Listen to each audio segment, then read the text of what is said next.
Welcome to Miami Reporters Roundtable Podcast. I'm your host, Peter Zalewski. In this episode, which is episode 4 of season 5, we're going to be talking about 6 stories. Story number 1, we're talking about condo associations. Are they facing a cliff in 2025? We're also going to talk about an owner of an office tower as well as a rental that's trying to dump them both. Well, not really dump, but $650 million.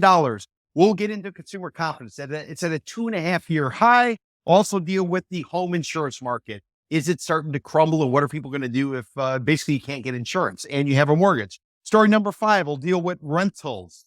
Owners of multifamily, are they now having some regrets because a day of reckoning might be coming? And then finally, our 6th story is going to have to do with what? A contractor who defrauded 13 different clients out of north of $100,000. Imagine that. So stay tuned. The other side of the break, we're going to go ahead and get into our stories. Welcome to the CondoVultures.com podcast with your host, Peter Zalewski, a Miami real estate broker, Wall Street consultant, and expert witness. This podcast is focused on identifying real estate buying opportunities in the South Florida condo market of Miami-Dade, Broward, and Palm Beach counties. The CondoVultures.com podcast is not authorized by the South Florida real estate industry and will most likely annoy many of the region's talking heads. This podcast will feature straight talk and salty language that could be offensive to some. Please remember that past investment success does not determine future gains, especially in South Florida's volatile condo market. For more information, please visit CondoVultures.com. Don't buy a South Florida condo, discounted or distressed, before taking a Condo Vultures correction tour. CondoVultures.com offers weekly bus and walking tours that focus on educating buyers on the how-tos of identifying discounted condos, analyzing the opportunities, and purchasing units. Every tour attendee receives a list of all condo projects in a particular market, a market assessment handout, and unmatched expert analysis. For more information on the condo correction tours, please visit condovultures.eventbrite.com. This is Peter Zalewski of the Condo Vultures Podcast. I hope you're enjoying the podcast, and I wanted to alert you that if you have a property that you're looking to sell in the Tri-County, South Florida area, I would encourage you to reach out to Jenny Cortez, a licensed real estate broker with CVRrealty.com. She's my partner. She's been in the business for north of 15 years. More importantly, she knows the market. She knows how to get a deal done. And she also realizes that it's more important to get a price that you can accept and sell the property rather than to hold firm on some price that's never going to be achieved and ultimately languish on the market. So if you're looking to do a deal that you want a skilled expert who can help you sell a property, reach out to Jenny Cortez at 305-865-5859, 305-865-5859, or visit her website, CVRrealty.com. Welcome to Miami Reporters Roundtable Podcast. I'm your host, Peter Zalewski. If you're tuning into this podcast, you can hear a conversation by current and former journalists talking about some of the biggest stories that have occurred within the last week. The objective of the podcast is to cut through some of the fluff, some of the hyperbole, and give you straight talk as to what's really going on. I have 3 other journalists on the podcast with me. I've sent them off each 2 stories, asked them to give them a read, and then we're going to go ahead and we're going to discuss them. Let me go ahead and introduce you to our podcast members this particular week. We have a gentleman who was a journalist for over 25 years. Right now, he has his own public relations marketing firm called Gruss Communications. You can check him out on his website, which is GrussPR.com, GRUSSPR.com. It's no one else but John Gruss, and check him out on X, which is formerly Twitter, at John Gruss, JeanGruss. What's going on, Mr. Gruss? Hey, Peter. Great to be back. Post-Easter, all the snowbirds are leaving. Thank goodness we get our state back. We get our state back, and hopefully prices start to come down. So we're going to be talking about consumer confidence, talk about inflation. So hopefully we're going to start to see a little bit of a pullback on some of those pricing. So welcome aboard, John. Who else do we have on the podcast this week? We have a gentleman who was a journalist for over 20 years. Right now, he does public relations and marketing. It's no one else but John Fackler. If you want to get him on X, which is formerly Twitter, get him at JT Fackler, JTFAKLER. What's going on, Mr. Fackler? It's fabulous to be back. Fabulous. Looking forward to another great week of stories, and there's some really good ones out there. Yep, we're looking forward to what you have to say this week, Mr. Fackler. And who is our visiting journalist this week? We have a woman who's been a journalist for over 10 years. She's a real estate reporter over at The Real Deal, based out here in Miami. It's no one else but Lidia Dinkova. If you want to check her out on X, which is formerly Twitter, you get her at Lidia Dinkova, which is LIDIADINKOVA. What's going on, Lydia? Hey, nice to be back. It's great to have you for season 5. Okay, rules of engagement for the podcast. Point number 1, if you have any questions, you have any comments for us, you like what somebody has to say, you dislike what they have to say, go ahead and reach out to us on X, which is formerly Twitter. Get us at Miami RRP, at Miami RRP, which stands for Miami Reporters Roundtable Podcast. It's not AARP, it's Miami RRP. So send us any comments, any questions, and we'll go ahead and we'll incorporate them into an upcoming podcast. Our sponsor this week is my firm, CondoVultures.com, CondoVultures.com. We specialize in anything related to condos, statistics, information, a variety of other things. I'd encourage you to check out our newsletters. Go ahead and subscribe for it. It's CondoVultures.com. There you can simply sign up and you'll get a weekly newsletter where we're doing basically reports on what's going on statistically in the condominium market. So all that being said, let's go ahead and get into our podcast. Once again, I handpicked 6 stories. I sent off 2 articles each to the journalists on the podcast. Asked them to give them a read, and then we're going to go ahead and we're going to discuss those stories. Let's start off with John Bruce with story number 1. John, this is a piece that's coming out of the Palm Beach Post. I'm going to read you the headline for a couple of graphs, and I want you to comment.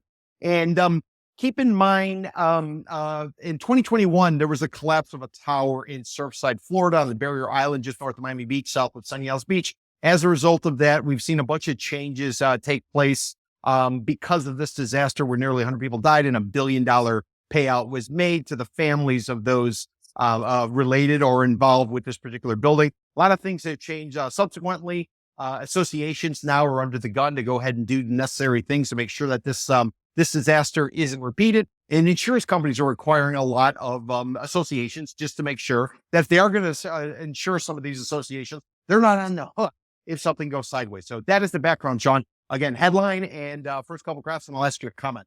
And again, Palm Beach Post is the publication. Headline: a perfect storm is coming to South Florida as maintenance fees threaten condo owners. Subhead: this window of opportunity won't last forever. Once the structural studies are factored in, associations are looking at what likely to be a domino effect. And in the first couple graphs, Mr. Bruce, a financial cliff may await Florida condo owners at the end of the year as new regulations may cause association maintenance fees to skyrocket. Condo owners can take matters into their own hands to avert being shoved off the edge, but the window of opportunity is rapidly closing. Florida has been in a state of reckoning over the last 2 years after the collapse of Surfside's Champlain Towers in 2021 set off a slew of new regulations. In the aftermath, lawmakers realized the condominium law that allows associations to defer critical maintenance and not hold a reserve for future repairs and maintenance may lead to more tragedies. And one more graph, Mr. Bruce. Structures built in the 1950s, 60s, 70s have been slowly deteriorating and have become more difficult and expensive to maintain. Roofs and other components of these older buildings meant to last 20, 30 years have been pushed beyond their lifespan. Senate Bill 4D, enacted during the 2022 session of the Florida legislature, created a new standard for condo buildings over 3 stories tall. Mr. Bruce, the story goes on to say, come 2025, the typical measure or the way that associations try to keep maintenance fees down was simply to defer all kind of work that was necessary or should have been done. Now suddenly that ends come January 1st. Reserves have to be put in place, and associations now have to deal with the problems at hand.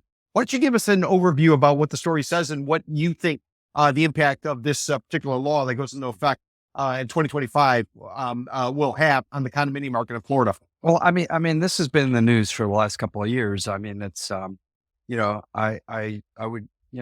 would be surprised that anyone is shocked that this is coming. Everybody's been talking about it. It's been in the news. It's on the way. So all I can say is right now, I mean, thank goodness we are still in most parts, I think, correct me if I'm wrong, but in a seller's market. So, I mean, if you're going to be facing, this kind of increase in fees, you might want to consider selling. And thank goodness we're still in somewhat of a seller's market, although that seems to be changing based on what you, Peter, have reported. Of course, this is going to give a lot of opportunity to developers who are looking for ways to redevelop some of these old buildings, tear them down, buy out the condos, terminate the condos, and build brand new condos. So this may spark a new wave of condo development on the sites of some of these crumbling old condos. And I think condo owners of these old buildings are going to have to reckon with what to do, because they're going to be facing, crazy crazy expensive fees, especially with the construction costs as high as they are today. So I think we're going to see a lot of redevelopments. I think we're going to see a lot of condo buyouts. And if I were a condo owner, I'd get the hell out of there as soon as I can. No, Mr. Gruss, one of the graphs I want to read out from the story and then ask you to comment, then I'm open up to the floor. And the paragraph says, selling the units individually may not be an option for a majority of owners if their condos become distressed due to many owners being unable to pay their fees, as mortgage lenders are no longer willing to lend on condos in distressed buildings. Same factors that are pushing unit owners to sell will keep away buyers who can likely get property in a newer building at the same cost. Sean, do you think this could be that black swan that we've been talking about in the housing market? There's not enough supply out there. Now, lo and behold, you got a 2025 deadline coming in. And once one person starts to sell, condos, as I argue, are commodities. They're not works of art. Therefore, they're going to trade just like orange juice or coffee or anything like that. And if a bunch of people start to offload, couldn't that basically create like a doom loop where the only way to get out basically is to lower your price, which then contributes to a whole variety of other things for anybody, any new money coming in? They're not going to be able to get financing because the lender will go ahead and do the underwriting. It's either there might be some sort of issue at hand. So can you kind of walk us through that? Is that a chicken little scenario, or do you think there might be some legs to that argument? Well, I mean, the first thing is there's a lot of cash buyers out there that are probably ready to pounce with cash offers, and then you wouldn't need to finance it. And a lot of investors and people like that who might be looking for deals. So yeah, I mean, if you lower your price enough, there will be cash buyers and they won't need to get financing, deal with the banks. So I think that's one way you're going to see some movement in the market. Interesting. Lidia or Mr. Fackler, either of you want to comment just about what's coming come 2025 in condominium associations? And I will tell you, based on a lot of the numbers we've been running, we're seeing that all the markets, with a few exceptions, one being like Coral Gables, another one being like Little Havana, if you can believe that, they're all in buyer's markets where there's way too much supply compared to the number of transactions. Now, the number of units on the market has not gone up that substantially, but what's happened is there's basically no deals. People aren't doing the transactions. And as a result of that, as more and more people put their product on the market, you're just seeing the months of supplies increase. So Lidia, Mr. Fackler, anybody want to comment? It's interesting because my colleague, Catherine Kalerge, she's been reporting about the buyouts of coastal condo buildings. And I think that's like a little bit of a different market than the Gables and Little Havana. And I think there was a case at Biscayne 21, and I'm sure at a couple of other waterfront condo buildings, Biscayne 21 being the one in Edgewater by Margaret Pace Park, that there's a couple of holdouts. We don't know why they're holding out, but I can only suspect it's because they're trying to get a higher offer from the buyer. There is the fact that, like, eventually, as you said, they are going to have to sell and lower their prices to get those cash buyers. So maybe, like Gene said in the beginning, if I were a condo owner, maybe sell now. Lidia Dinkova, we're going to go to you with story number 2. This is a piece you wrote that appeared in The Real Deal. I'm going to go ahead and read the headline and read the first couple graphs. I don't want you to provide any kind of insight. Right now, the amount of inventory is starting to go up. There's a lot of concerns about the office space. Are people going to go back to the office? We had this work from home scenario that went on during the pandemic. People go to the office 3 days a week. Increasingly, they're going 4 days a week. They're not going 5 days a week. So that's sort of the background for this story. So here's the headline in the first couple graphs, Lidia. That anything you can provide in terms of comments would be great. Headline: Amco's waterfront Brickell office and apartment towers hit the market for $650 million, according to a source. Subhead: a 4.3 acre assemblage allows for redevelopment with super tall buildings totaling over 3 million square feet. And here's the first couple graphs. Amco's waterfront office tower and adjacent apartment building in Brickell hit the market for roughly $650 million. Marketed as a possible redevelopment opportunity, The Real Deal has learned. The Denver-based real estate investment trust wants to sell the 32-story Brickell Bay office tower at 1001 Brickell Bay Drive and 31-story, 357-unit yacht club apartments at 1111 Brickell Bay Drive, according to a news release from the listing brokers and Amco's annual earnings report filed with the Securities and Exchange Commission. Robert Given and Troy Ballard are leading the CBRE team marketing the properties. The release and Amco's SEC filing didn't include the asking price, and Givens and Ballard declined to comment on it. Amco, or Apartment Income and Management Company, declined to comment. A source confirmed the target price is about $650 million. Wow, Lydia, that's a big number, $650 million. What did you find in reporting out the story? Are they getting out because they think the market is only going to go up, or are they getting out because there's some concerns about the office space market, and are people going to go back to the office, as well as the opportunity to maybe knock it all down and go vertical? Because supposedly everybody's coming to Miami and they all want to buy condos.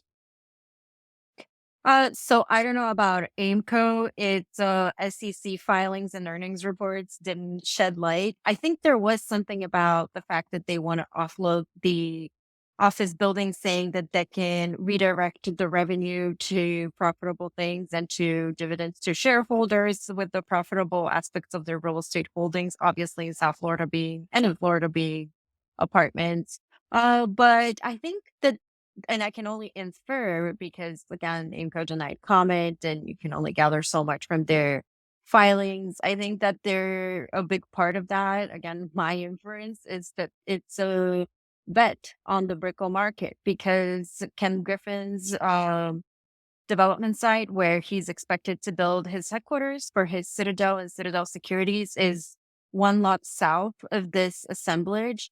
And this assemblage and Ken Griffin set the record back in, I want to say 2022, when he bought that development site south of Aimco's site.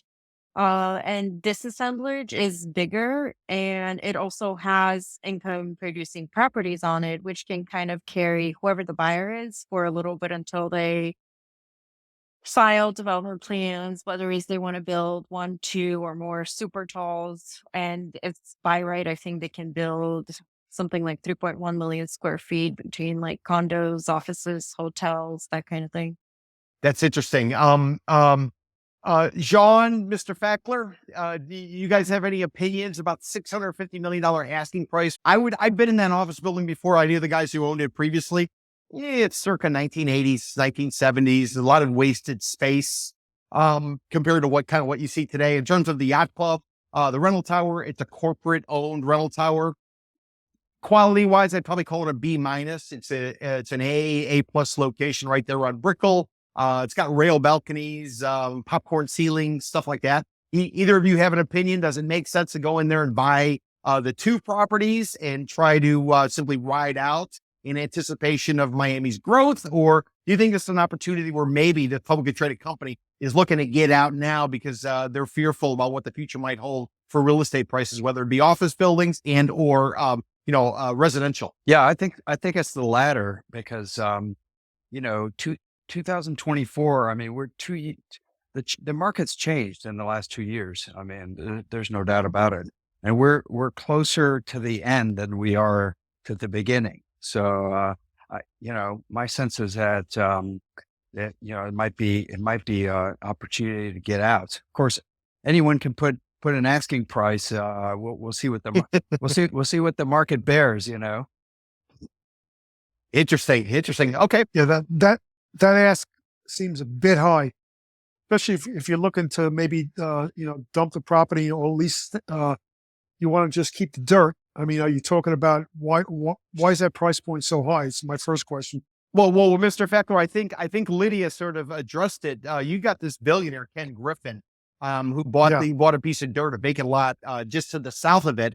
And he's supposedly putting up $1 billion office tower with a hotel and a variety of other things. And it's just about clustering. So if you got some rock star trophy building and then lo and behold, you got something right next door, you would think a lot of people would sort of seek that out. Lydia, am I getting that right? Yeah. And I actually did want to add, because like I had doubts as I was reporting this. I had to go back to my sources multiple times. I was like, you really said 650 million? Because it was so high. But when you break it down, Ken Griffin, who set the record 2 years ago with his development site, was 145 million per acre. This asking price is breaking down to like low 150 million per acre. So it's a deal. With, I assume, so right. So I can only assume that the higher price is because they have, again, it's income producing real estate. I mean, yeah, you're right. They're older building, but still the apartments are fully leased. I think the office, I'm not sure, but it's still pretty highly leased. It's not like it's completely vacant.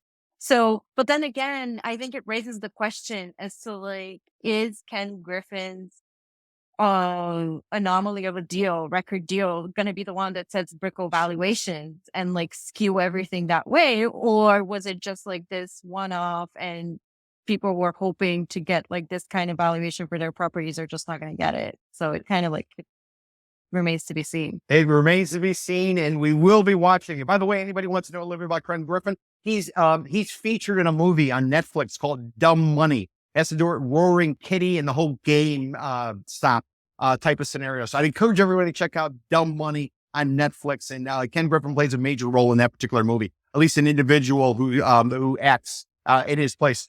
Mr. Fackler, John Fackler, we're going to go to you with story number 3. Story number 3 is coming out of Market Watch. I'm going to read you the headline first couple crafts, and I want you to comment, Mr. Fackler. And just to give people sort of an idea of what went on. During the pandemic, people got spooked. Stock market collapsed. We saw oil prices. They were below zero. Basically, a company would pay you to take oil. Consumer confidence was really bad. Now we have a report suggesting that we're going the other way, Mr. Fackler. So that's the background. So again, Market Watch, here's the headline, first couple graphs, and I want you to comment. Headline, consumer sentiment climbs to 2.5-year high as inflation eases. Subhead, Americans express increasing confidence that inflation will continue to ease and reduce the financial strains on households. That's the subhead. Now the first couple graphs from Mr. Fackler. The numbers, the final reading of consumer sentiment in March rose to a 32-month high as Americans expressed more confidence that inflation would ease and reduce the financial strains on households. The second of 2 readings of consumer sentiment survey climbed to 79.4 from an initial 76.5. The University of Michigan said on Thursday the index is at its highest level since July of 2021, but still well below the pre-pandemic level of 101. Mr. Fackler, you're not an economist. You used to write about white-collar crime. You are an expert on social gatherings, whether it has to do with ultra or spring break, anything like that. Why don't you give us the lay of the land from a layman in terms of your consumer confidence, inflation, and what your outlook is going forward? Are you part of this movement for record high consumer sentiment, consumer confidence, or are you going to be on the other side of the trade? I'm quite the opposite. Thank you. Okay. Listen, I sort of look at things like you said, more boots on the ground. So I was out this afternoon getting gas, and I don't really pay attention usually when I get gas, what the price is. I looked at the price. It was 40 cents more than I paid a couple of months ago. And I'm like, what the hell? And of course, food is still very high, groceries, restaurant food. I like to eat. So, these are 2 areas that I feel like there's nothing really changing. If anything, it's getting worse.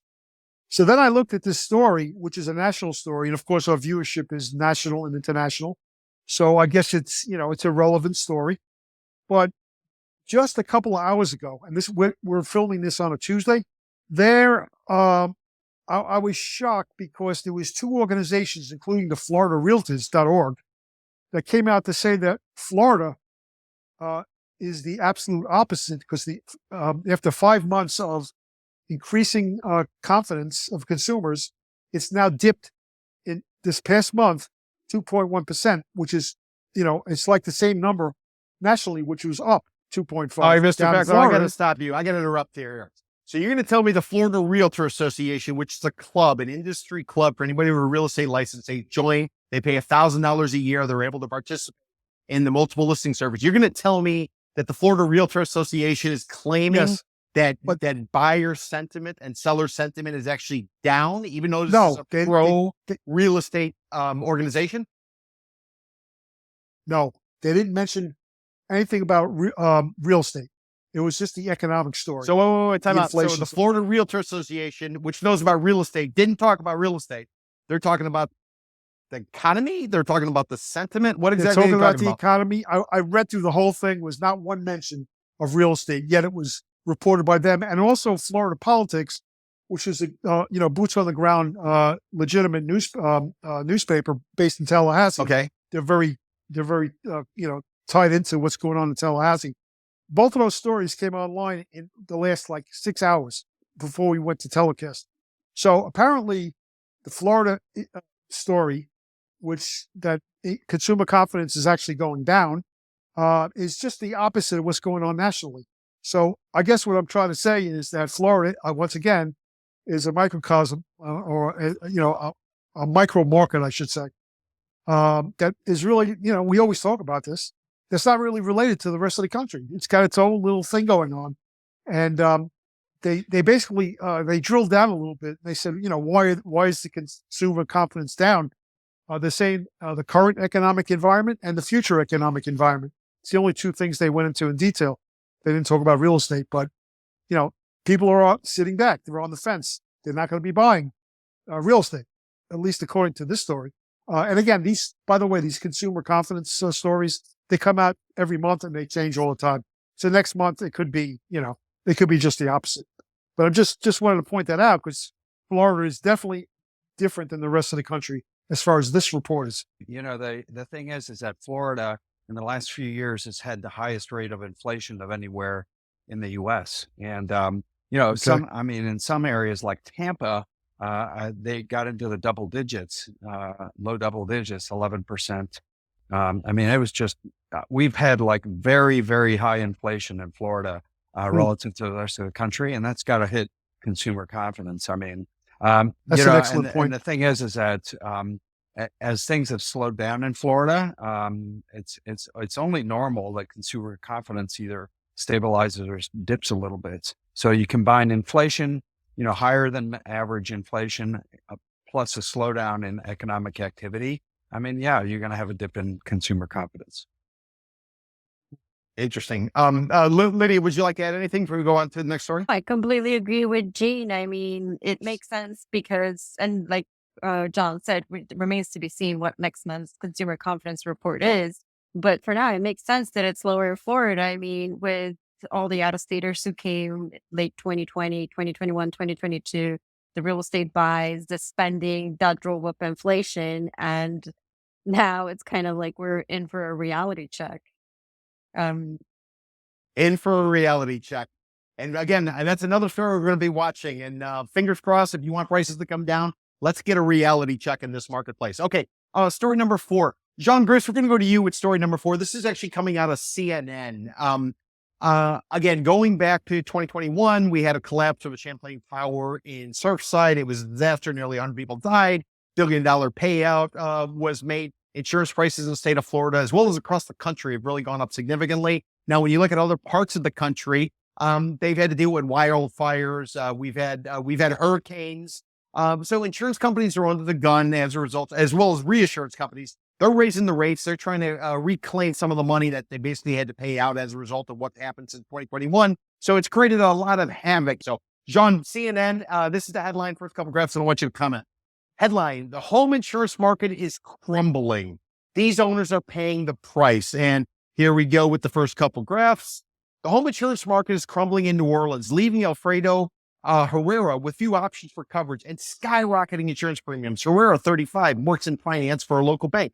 He bought his 900 square foot home in New Orleans mid-city neighborhood in 2020 for about $270,000 and lives there with his partner. In 2022, he paid $1,600 a year for home insurance, but last July, his insurer canceled his coverage, saying he was leaving Louisiana. In the past, acquiring or keeping homeowners insurance didn't present much of a problem, but as climate change increases the frequency and severity of extreme weathers, insurers, especially those in areas most impacted by floods and fires, are raising their premiums or pulling out altogether, impacting the affordability and availability of home and fire insurance. Herrera shopped around for a new plan, but he struggled to find a policy. Louisiana Citizen, the insurer of last resort for property owners in the state of Louisiana, was out of the question. It would have cost him more than $7,000 annually. Herrera eventually found a policy with a small company in the state that charged him $4,930 annually, a 208% increase from what he paid in 2022. John, we're complaining in Florida. We have an insurance crisis going on as a result of the Surfside collapse, the disaster.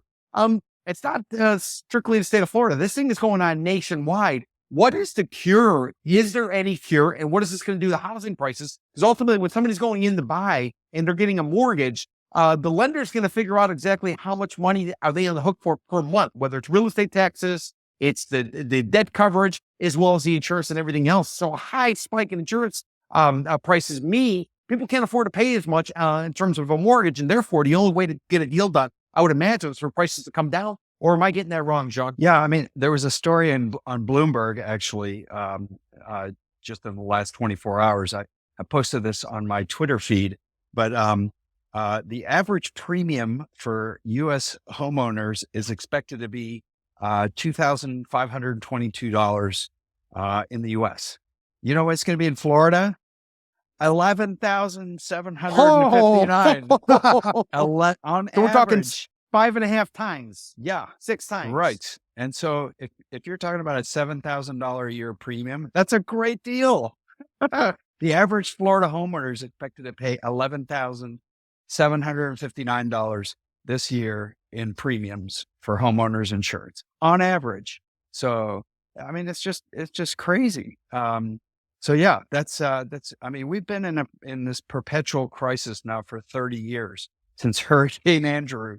I mean, I mean, the state of Florida has never been able to solve the insurance crisis. Some years it's really bad. Some years it gets, we don't have hurricanes. And, I mean, there's just all kinds there's a witch's brew of things going on. I mean, it's not just climate change and hurricanes. It's a litigation. We had these like sinkhole problems, like roofing problems, contractor problems, FEMA.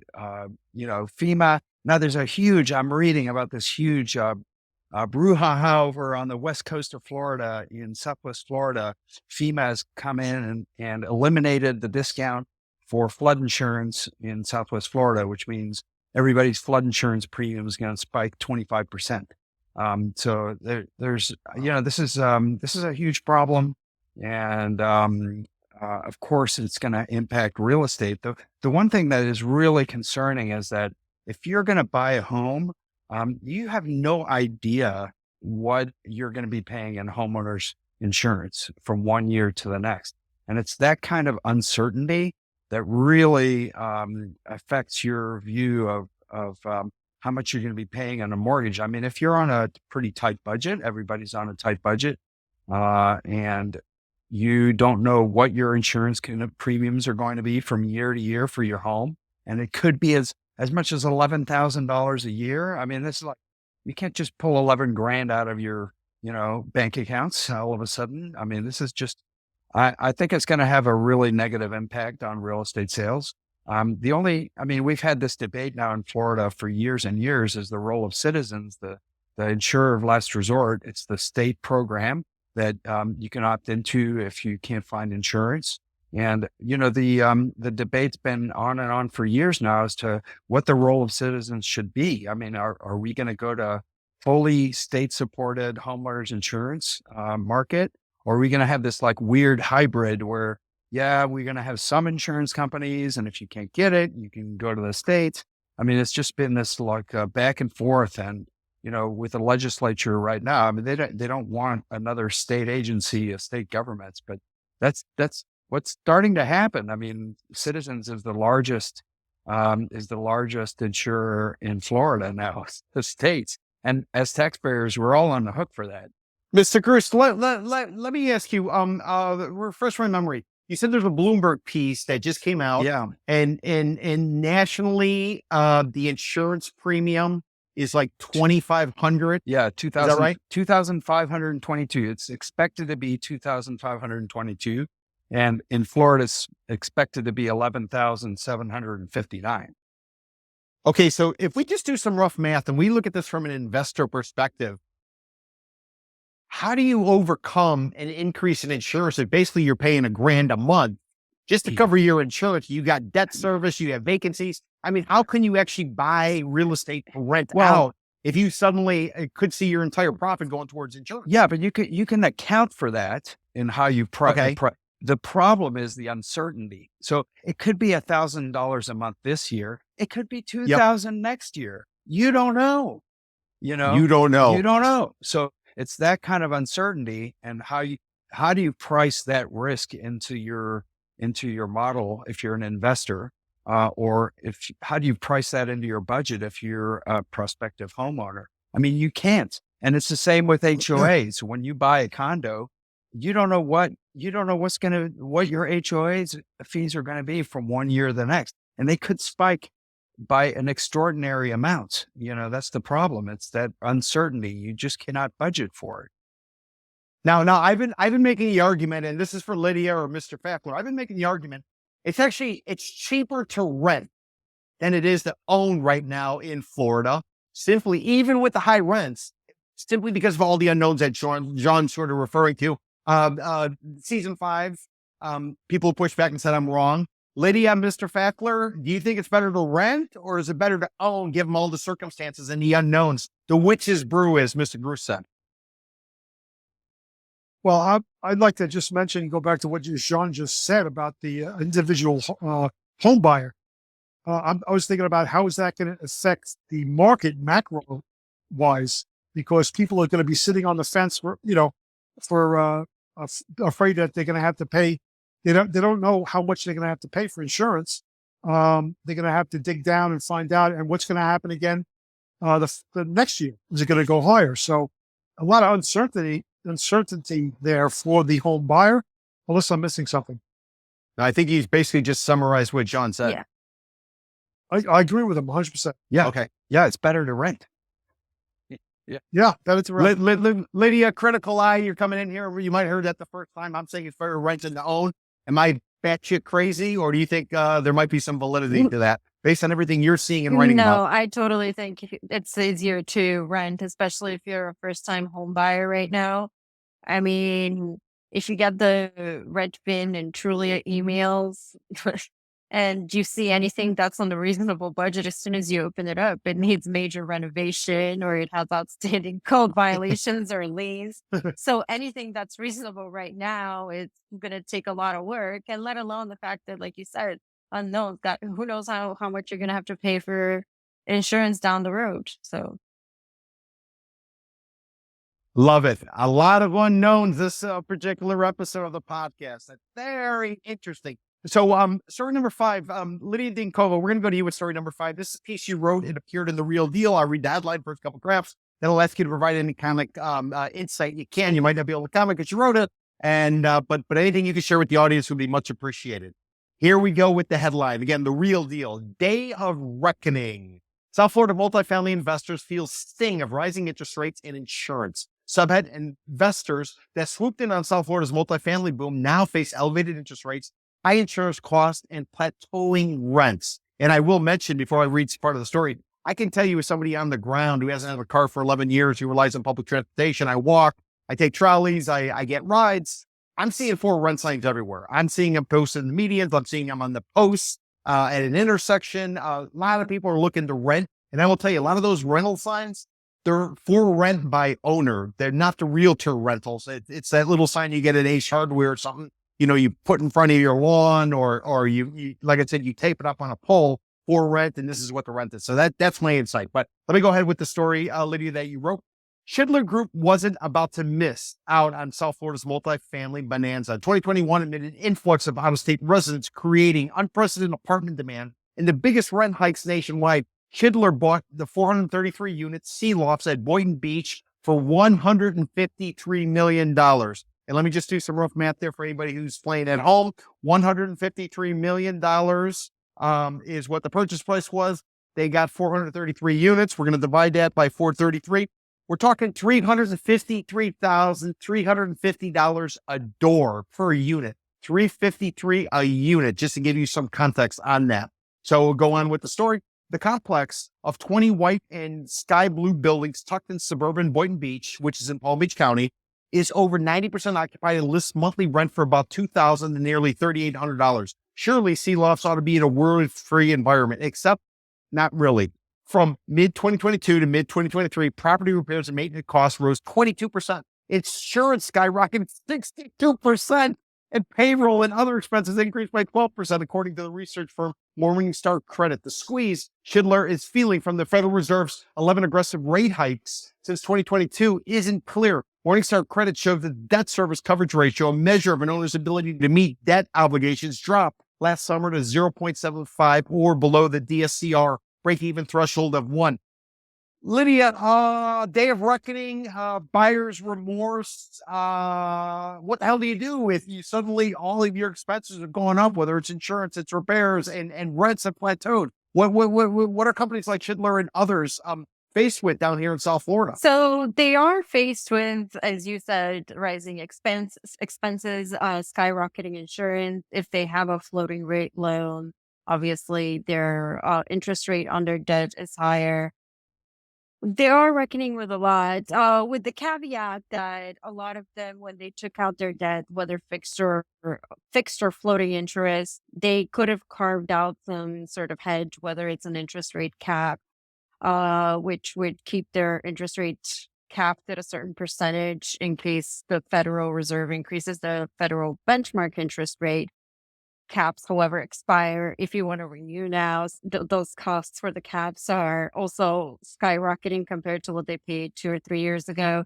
They also could have like caveats or some hedges in the loan worked out, like reserve balance or something to pay off increasing expenses like property maintenance and insurance and so on. So the fact is it's not doomsday yet, simply because a lot of lenders require them to take out these hedges and from the get-go if market conditions change. But the question is, how far could these things carry them? A lot of them are doing total value add total value add investments where they buy, let's say, an aging complex in Condo or somewhere else in South Miami-Dade, and they kind of like emptied it out. They didn't renew leases, and then, with the idea that they're going to invest all this money, renovate it, and then release it again at much higher rents. But then again, they're going to have this vacant complex that they're going to be spending money to upgrade for months on end. And in the meantime, they still have to meet debt obligations. So I feel like those people in particular and those investors in particular would be in a tough spot. But then again, people like Schindler, who bought a relatively new complex, the one you read about in Boynton Beach, it was built in, I think, 2020. They are also, like you said, facing expensive costs, expensive insurance, and so on. That's interesting. There's kind of a rule, kind of a back of the napkin rule when you're sort of figuring out does this place make sense? Some people refer to the 1% rule. Whatever your purchase price is, you ought to be able to get 1% in rent. So if you pay $353 a door, which these guys did, they ought to be getting $3,500 a month in rent, and that's supposed to basically cover your mortgage and everything else you can make up elsewhere.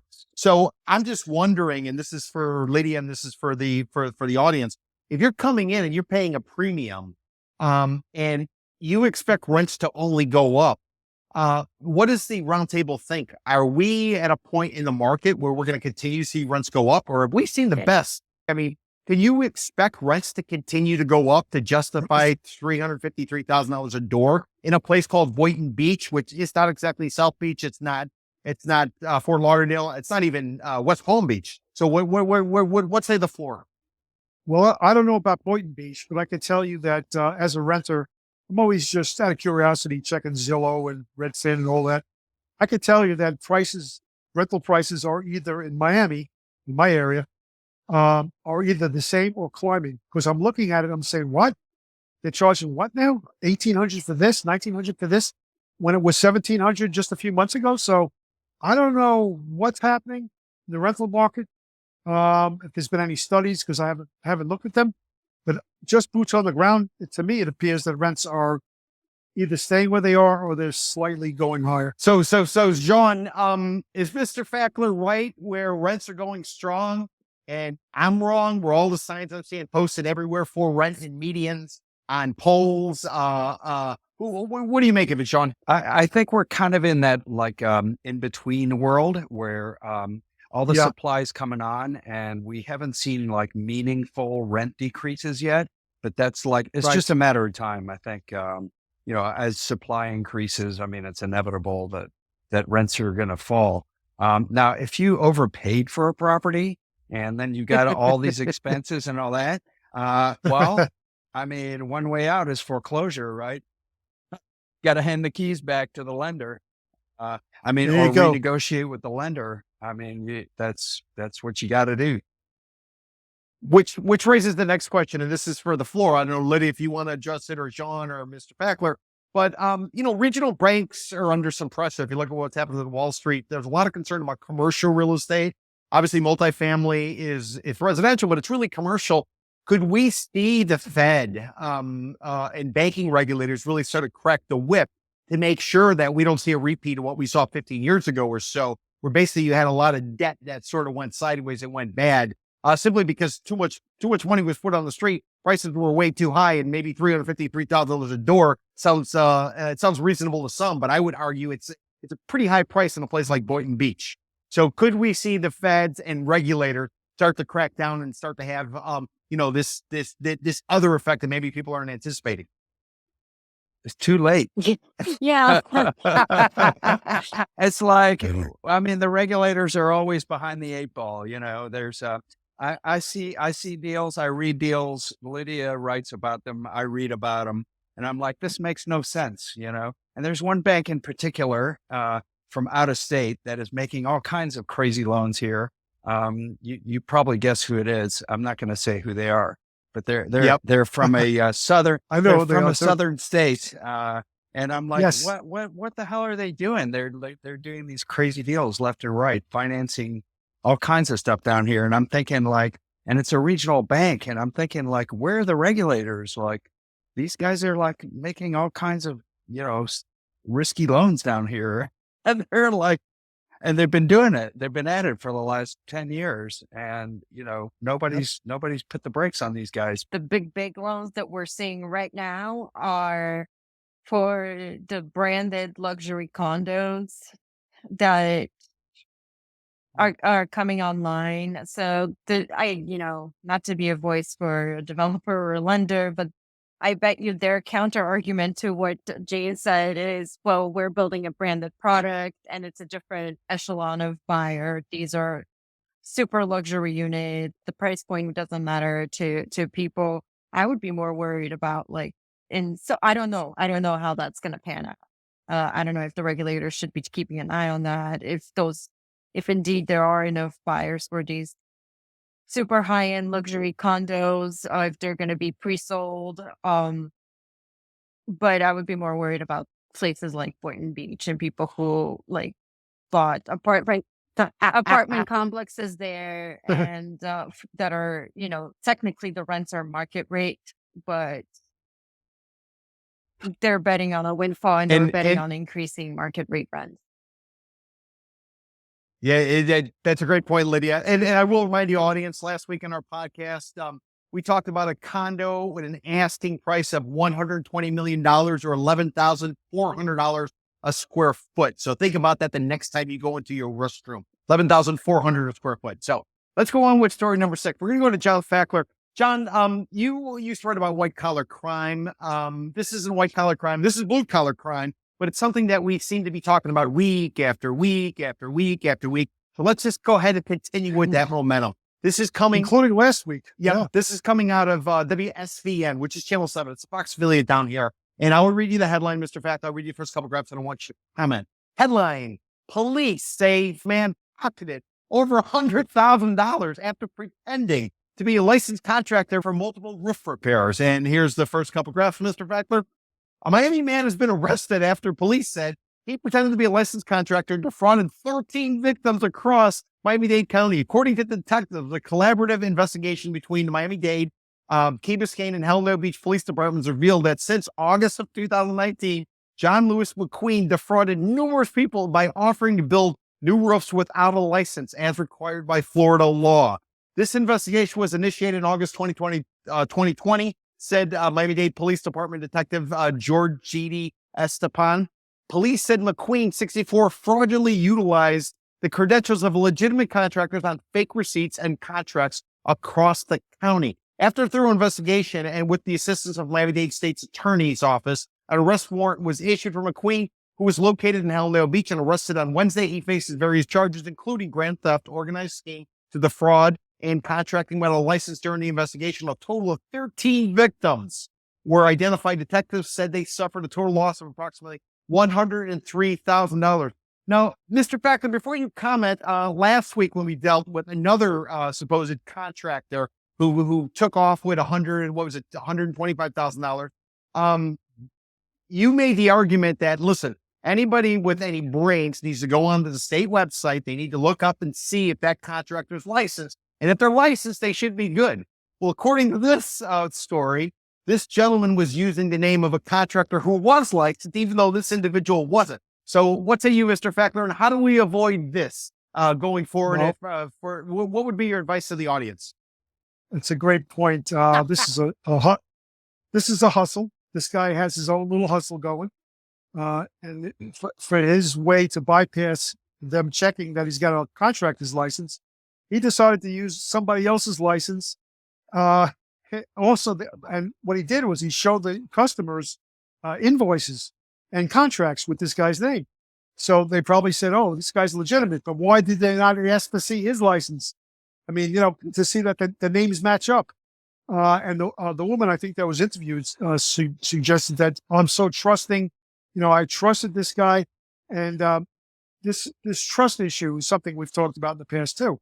A lot of people, especially elderly people, are very trusting, and they believe that whatever business people tell them is true. But in this case, I mean, I am of the ilk that, like the story we talked about last week, this guy is the culmination, 13 different cases for $103,000. Apparently, this guy was charging less than 10 grand. You and I both know it costs 20 grand to do a roof. So, maybe the guy, whoever this customer was, said, "Oh, wow, this is a great deal for me. Let me just jump on this now," because it probably is going to be less than 10 grand if there's, 13 cases cumulative. So, I'm just guessing here that, again, the workaround for these people, perhaps she didn't pull her permits either. These people didn't have their permits pulled, and they figured, okay, I'll avoid any kind of trouble, and I'll just go ahead and take this deal. But the problem is, this guy took the money, and it didn't do any work. So, Mr. Fackler, last week, you cashed it that day. Last week, Mr. Fackler, you said that what the audience member should do is, if they're getting any work done, they should take it in installments. As certain work is done, you give a little bit. Sounds like this contractor took a small amount. Therefore, the customer was willing to do it because they figure, okay, this is the initial deposit. And then as he does work, I'm going to go ahead and have more money. So you said that you need to look up and make sure he has a license. You say you need to give a little bit. Well, that's what these people did. So what do they do going forward, Mr. Fackler? Well, from what I read from the story, there's no recourse for this person. There's no way to get that money back. The guy took the money. He cashed the check the same day he took the money, and they have no recourse. I guess, they can sue, but, a lot of these people are just on a fixed income. They don't have money to get a lawyer or to sue the contractors. So, chances are this woman and these other customers that got bilked, they're not going to see any recourse as far as their investment. And Mr. Fackler, last question before I open up to the floor. And you wrote about white collar crime, and this is blue collar crime. Potentially, it's white collar crime. The first case was 2019. What the hell took 5 years? Granted, we had a pandemic.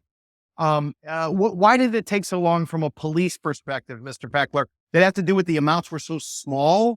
Maybe they didn't trigger enough to get the cops on the trail, on the track, or what would be your best guesstimate, Mr. Fackler? It's a guess, but I would guess that. And think about it like with banks, right? People will try to make that number under $10,000, so they don't get on the radar of the feds. You're talking about a currency transaction report when you deposit $10,000 or more. The bank needs to notify the IRS or the Treasury that you made a deposit. It's the same scenario. Maybe this guy decided, I'll charge him all $9,000. I won't get in trouble this way. I mean, it could be. I'm just saying that. Interesting. It's a possibility. Lydia, Jean, Mr. Fackler made some predictions or offered some advice last week about what to do to avoid this. Apparently, that doesn't work. Do you guys have any suggestions for somebody who might want to hire a contractor? You look up their license, a name was provided, you only give a small stipend. That didn't make a difference. And it takes 4 years for the cops to run it down. Anybody have any suggestions besides not hiring a contractor in Florida? Well, I think you need to go with someone you trust. Maybe your neighbors use the roofer, some friends. You need to go with recommendations from people you know and trust. I think that's a good place to start, because then you get, not just some like fly-by-nighter. And the fact of the matter is that there's thousands of these small-time scammers, running around Florida. at taking advantage of people. I mean, there's no way the police, it's like whack-a-mole. There's no way the police can like track down all these small time scammers. I mean, 100 grand. I mean, this is really small potatoes, you know. Unfortunately, I hate to say this, because it's not small potatoes to the people who got ripped off, but it's small potatoes for the cops. You know, this is not like, this doesn't rise to the top of the priority list, you know. And one question for the floor. Is it possible to bond this out? Is there a way to get insurance with the contractor? You know, much like if construction is going to go on, there'll be a bond that's issued to sort of cover the costs in case contractor goes sideways. Does anybody know? Or is this dollar amount simply too small that the cost of the bond would be? It just wouldn't make sense. Well, first of all, to get bonded, a contractor has to have like a pretty really an awesome track record, and with an insurance company. No insurance company would bond a small time roofer, you know. And the fact of the matter is that like it's multi-million-dollar jobs that get bonded. It's not a $10,000 roof. I mean, yeah. So it sounds like this guy, Mr. McQueen, who allegedly built 13 people out of $103,000, sounds like he figured out the hustle where he was able to do a low amount. He was able to use a contractor license for anybody who searched.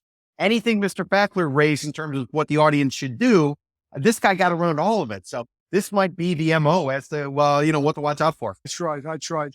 Well, I guess the takeaway is if you're getting any work done, you better do your due diligence, listen to everything Mr. Fackler said, and then you also might want to say a prayer and cross your fingers that the work actually gets done and you don't get defrauded here in the state of Florida. So I want to go ahead and thank the panel for this particular podcast. It was a fantastic conversation. We touched on a variety of different topics. Let me go ahead and thank Sean Gruss. Sean was a journalist for over 25 years. Right now he has his own public relations marketing firm called Gruss Communications. You can check out his website, GrussPR.com, GRUSSPR.com. You can also get him on X, which is formerly Twitter, at Sean Gruss, JeanGruss. I want to thank Mr. Fackler. John Fackler was a journalist for over 20 years. Right now he does public relations and marketing. You can get him on X, which is formerly Twitter, at JT Fackler, JTFAKLER. And I want to thank Lidia Dinkova. She's been a journalist for over 10 years. She wrote 2 of the stories that we discussed today. If you want to check out her work, go to therealdeal.com. You can also check her out on X, which is formerly Twitter, at Lidia Dinkova, LIDIADINKOVA. And I'm Peter Zalewski of Condo Vultures. If you have any comments for us, you have any questions, send us a message on X, which is formerly Twitter, at Miami RRP, which stands for Miami Reporters Roundtable Podcast. It's not AARP, it's Miami RRP. And again, sponsorship is my firm, condovultures.com. Check us out, sign up for our newsletter. Chances are you're going to like what you see. And until next time, I hope everybody takes care of themselves and we'll catch up soon. Ciao, ciao. Bye. It's a simple formula and it works. Buy low, sell high. We're Condo Vultures. And when it comes to your real estate, we help you buy low. At Condo Vultures, we represent the buyer. And now's the time to buy. Log on to condovultures.com for more information. Condovultures.com. And remember, before you sell high, you have to buy low. Featured in the New York Times, Wall Street Journal, 60 Minutes, and Time Magazine. Condo Vultures Realty, a licensed Florida real estate brokerage capitalizing on the condo correction since 2006. This is Peter Zalewski of the Condo Vultures Podcast. Before I started doing these podcasts, I've been in the business of being a licensed real estate broker, a contributing columnist for the Miami Herald, as well as the Miami Real Deal, but also extra witness work and consulting. So if you are looking for an expert witness, or if you're looking for consulting services, a straight talk perspective as to what's going on in a particular marketplace, a building, or what happened previously, for whatever your situation is, whether you are an attorney, whether you are a institutional fund looking to invest, or whether you're a lender who's trying to come up with some sort of strategy and approach for your lending committee going forward, I just might be able to help you. To get a hold of me, please reach out to Peter at condovultures.com. That's Peter at condovultures.com, or give me a call to the office at 305-865-5859, 305-865-5859.